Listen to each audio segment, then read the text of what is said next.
Taxonomic ads या वर्गीकी साधन। तो इसका मतलब क्या हुआ, देखो नाम से पता चल रहा है कि वो साधन, वो टूल्स जो हमने क्लासिफिकेशन में हेल्प करती है, जो सजीव है उनके नामकरण में, उनकी पहचान में, उनके क्लासिफिकेशन में हेल्प कर रही है, उन सभी को हम क्या कहते हैं, टेक्सोनोमिक एड्स कहते हैं, वर्गीकरण साधन कहते हैं। अब ये कौन कौन से होते हैं, तो देखिए पादपों के लिए पहले पढ़ लेते हैं। पादपों के लिए होते हैं हर्बेरियम, पादपों के लिए हर्बेरियम है, और वानस्पतिक उद्यान होता है,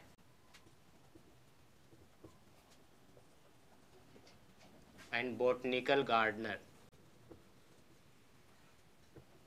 अब हर्बेरियम में देखिए क्या करते हैं, हर्बेरियम में जो भी प्लांट होते हैं, पादप होते हैं, ठीक है, उनको सुखाकर, ठीक है, सुखाकर क्या है, उनको ड्राई कर लिया जाएगा अच्छी तरह, और उनको परिरक्षित किया जाता है, ठीक है, परिरक्षित यानी प्रिजर्व कर रहे हैं। अब ये क्या है, तो देखिए इसका मतलब ये होता है कि जैसे इसके अंदर एक एक कागज़ की शीट होती है पूरी, ठीक है, उस पर हम क्या करेंगे, कोई जैसे गेहूं का पौधा है, हमने उखाड़ा उसको और उसको किताब के बीच में दबा कर कुछ दिनों के लिए रख दिया, वो सूख जाएगा और परिरक्षित हो जाएगा, यानी वो भूरा नहीं पड़ेगा और ख़राब नहीं होगा, सूख तो जाएगा, उसका हरा का हरा रंग ही रहता है, ज़्यादा ख़राब नहीं होता। उसको फिर हम क्या करते हैं, कागज़ की एक शीट पर चिपका देते हैं, तो ये कहलाता है हर्बेरियम। इसका मतलब क्या हो गया, हर्बेरियम में हम जो मृत पादप होते हैं, डेड प्लांट्स होते हैं, उनको कलेक्ट करते हैं, उनका कलेक्शन ही क्या हो जाएगा, हर्बेरियम हो गया। अब हर्बेरियम में जैसे जो सीट हम काम में लेते हैं, ठीक है, इस तरह आपने यहाँ पर गेहूँ चिपका दिया है, ठीक है, सेलो टेप से इस तरह, तो इस सीट की जो लंबाई है वो चौड़ाई पूछी जाती है, तो वो आपको आना चाहिए, वो होती है 11.5 इंच और 16.5 इंच लंबाई, और इसकी जो चौड़ाई है और जो लंबाई है इस तरह होती है। या इनके अलावा इनको सेंटीमीटर में पूछा जाता है, तो वो होती है लगभग 29 × 42 सेंटीमीटर, ठीक है, तो ये याद रखना है, ये पूछे जाते हैं। अब जैसे हमने सीट पे इसको चिपका लिया, तो इस सीट के ऊपर क्या करते हैं, जो भी कलेक्ट करने वाला है, जैसे मान लो कि आपने क्या किया, गेहूँ उखाड़ कर उसको चिपकाया था, तो आप कलेक्शन करने वाले हो गए, संग्राहक हो गए, कलेक्टर हो गए, तो आपका नाम यहाँ पर लिखा जाएगा, ठीक है। उसके बाद में उस पर लिखी जाती है डेट, ठीक है, उसके बाद में डेट के बाद में कहाँ से आपने इकट्ठा किया, उसका पैलेस यानी उसके स्थान का नाम लिखा जाएगा, ठीक है, ये नाम आपको नहीं दिख रहे होंगे।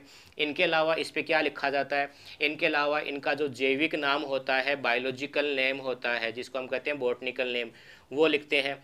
उनका लोकल नेम होते हैं, यानी जो सामान्य नाम होता है वो इस सीट पर लिखते हैं हम, ठीक है। इनके अलावा उसके जो फैमिली का जो नाम होता है, ठीक है, फैमिली का नाम वो भी इस सीट के ऊपर लिखा जाता है। तो इस प्रकार इनका कलेक्शन होता है, वो कहलाता है हर्बेरियम। अब क्वेश्चन बनता है कि जो पूरे विश्व है उसमें सबसे बड़ा जो हर्बेरियम है और सबसे पुराना जिसको माना जाता है, उसको कहते हैं museum of natural history, museum of natural history, ठीक है, इंग्लिश में नाम है, आपको ऐसे याद करना, हिंदी में भी ऐसे याद करना है, म्यूजियम ऑफ नेचुरल हिस्ट्री, और ये है पेरिस में, ठीक है। तो ये हो गया अपने पास हर्बेरियम। नेक्स्ट हमारे पास होता है वानस्पतिक उद्यान। तो देखिए हमने क्या पढ़ा था कि हर्बेरियम में तो क्या करते हैं, मृत पादपों का हम कलेक्शन करते हैं, और वानस्पतिक उद्यान में क्या होता है, जीवित पादपों को रखा जाता है। यानी हमने क्या किया, कहीं दूसरे जगह पर गए, वहाँ से कोई प्लांट ला के इकट्ठे कर लिए, किसी दूसरी जगह से आपने ऐसे ला के कई सारे प्लांट्स है वो अपने जगह अपने उद्यान में उगा लिए हैं, तो वो क्या कहलाएगा, वानस्पतिक उद्यान कहलाएगा। तो ये यहाँ पर ये क्या होता है, ये संग्रह होता है, ठीक है, कलेक्शन होता है, किन का संग्रहण होता है, ये जीवित जो प्लांट होते हैं, लिविंग प्लांट होते हैं, उनका संग्रहण होता है कंप्लीट।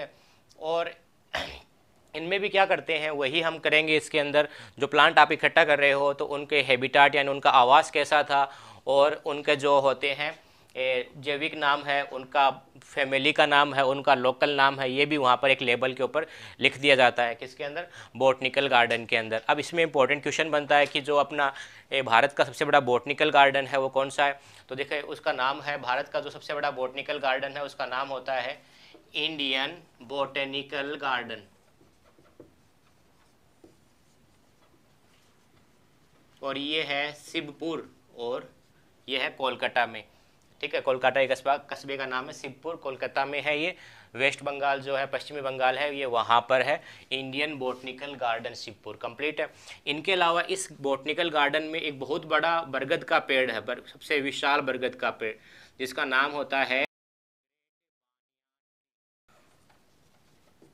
ये काफ़ी दूर तक फैला हुआ है। कहते हैं कि एक फुटबॉल का जो मैदान होता है उतना ज़्यादा ये फैला हुआ है, ग्रेट बानियान ट्री है कंप्लीट है। इनके अलावा एक और आपको याद रखना है, एक होता है नेशनल बोटनिकल गार्डन, और ये है लखनऊ के अंदर। और एक और है जिसका नाम होता है फॉरेस्ट बोटेनिकल गार्डन,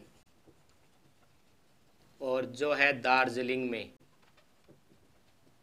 ठीक है, दार्जिलिंग के अंदर है, जिसका नाम क्या है, फॉरेस्ट बोटनिकल गार्डन। इनके अलावा एक और होता है, हम पूरे विश्व का जो सबसे बड़ा बोटनिकल गार्डन है वो है इंग्लैंड के अंदर एक क्यू नामक स्थान है वहाँ पर, ठीक है, उसका नाम है रॉयल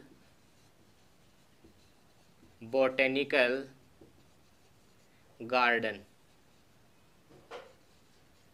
ठीक है, जो कहाँ पर है, क्यू, इंग्लैंड के अंदर, ठीक है।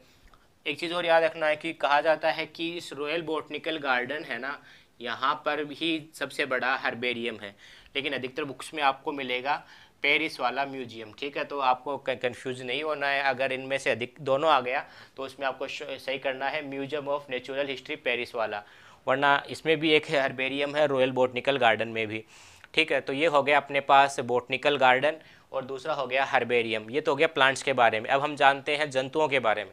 ओके, तो अब हमारा जो जंतुओं के बारे में टेक्सोनोमिक एड्स है, वर्गीकीय साधन है, उसमें पहला है संग्रहालय,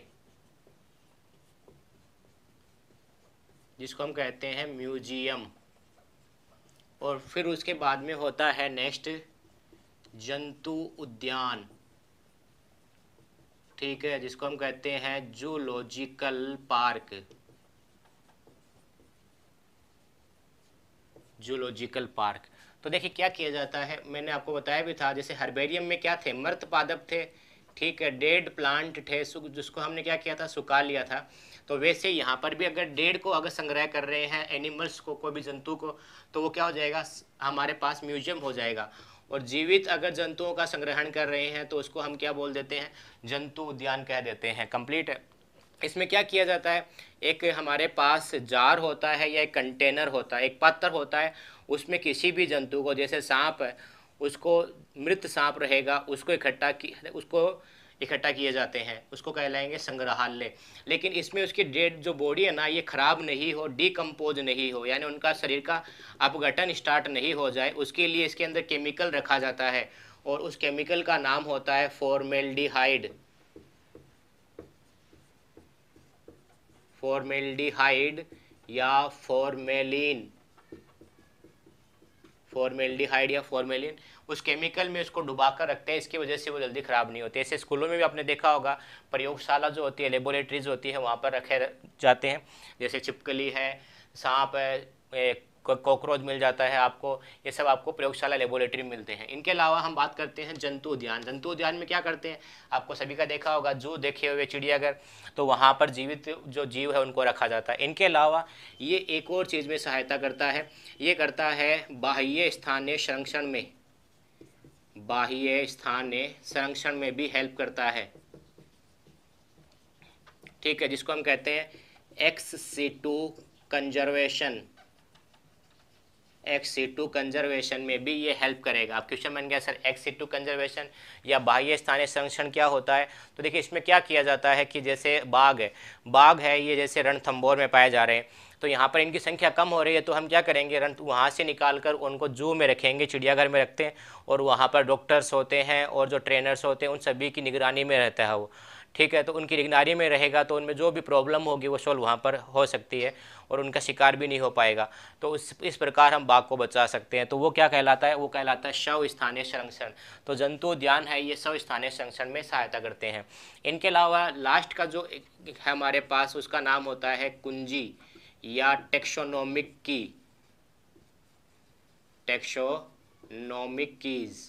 अब ये क्या चीज़ होते हैं, ये एक तरह के सेंटेंस होते हैं, उन सेंटेंस को हम कहते हैं लीड, ठीक है। अब सेंटेंस भी कैसे होते हैं, ग्रुप वाले सेंटेंस होते हैं, एक नेगेटिव वाला होता है और एक पॉजिटिव वाला होता है, यानी एक मानने और एक अमानने के लिए होता है, एक एक्सेप्टेंस और एक रिजेक्शंस के होता है। फॉर एग्जांपल हमने कह दिया कि बाहरीकरण है या नहीं है, तो अगर बाहरीकरण है तो बोल देंगे वो कोडेटा ये मेमेलिया हो गया। मेमेलिया में ये क्या होता है, बाह्यकरण, एक्सटर्नल जो ईयर होता है ये मिलते हैं, और नहीं होता है तो उनको हम नॉन कोडेटा मान लेंगे, सॉरी नॉन मेमेलिया मान लेंगे। रेप्टिलिया भी हो सकता है वो इसके अंदर एम्फीबिया भी हो सकता है, कुछ भी हो सकता है। फिर नेक्स्ट आगे जैसे रीढ़ की हड्डी, यानी जो हम बोलते हैं बैकबोन, जिसको मैंने कहा था कि पृष्ठ रज्जु होते हैं, इसको मैं आपको डिटेल से बताऊंगा उसके बारे में फ्यूचर की क्लासों में।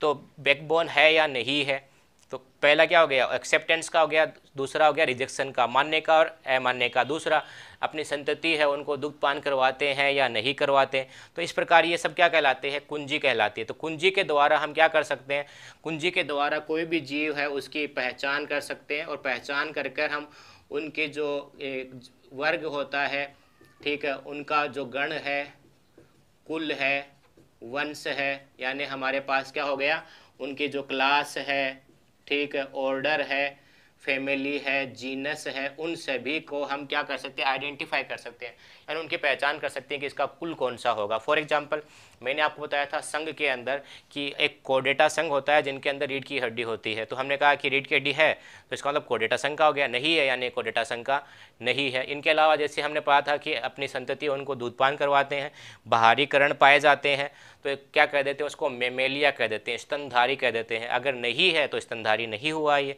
तो ये एक पॉजिटिव में होता है और एक नेगेटिव में होता है। कंप्लीट है। तो क्या हो जाएगी, किसी भी जो वर्ग है, कुल है, वंश है, इन सभी की पहचान करके उनका वर्गीकरण करने के लिए जो सेंटेंस काम में लिया जाता है, जो वाक्य काम में लेते हैं, वही कुंजी कहलाते हैं। ये एक समूह होता है जिसमें दो वाक्य होते हैं, एक मानने के लिए होता है और एक अमानने के लिए होता है। कंप्लीट है। तो ये हो गया अपने पास कुंजी। कंप्लीट है। तो इस वीडियो में हम इतना स्टडी करेंगे। आप आशा करते हैं कि आपको ये समझ में आया होगा। अगर आपको ये समझ में आया, अच्छा लगा है, तो आप इसको अधिक से अधिक शेयर करें और लाइक करें, कमेंट करें। और हाँ, आपको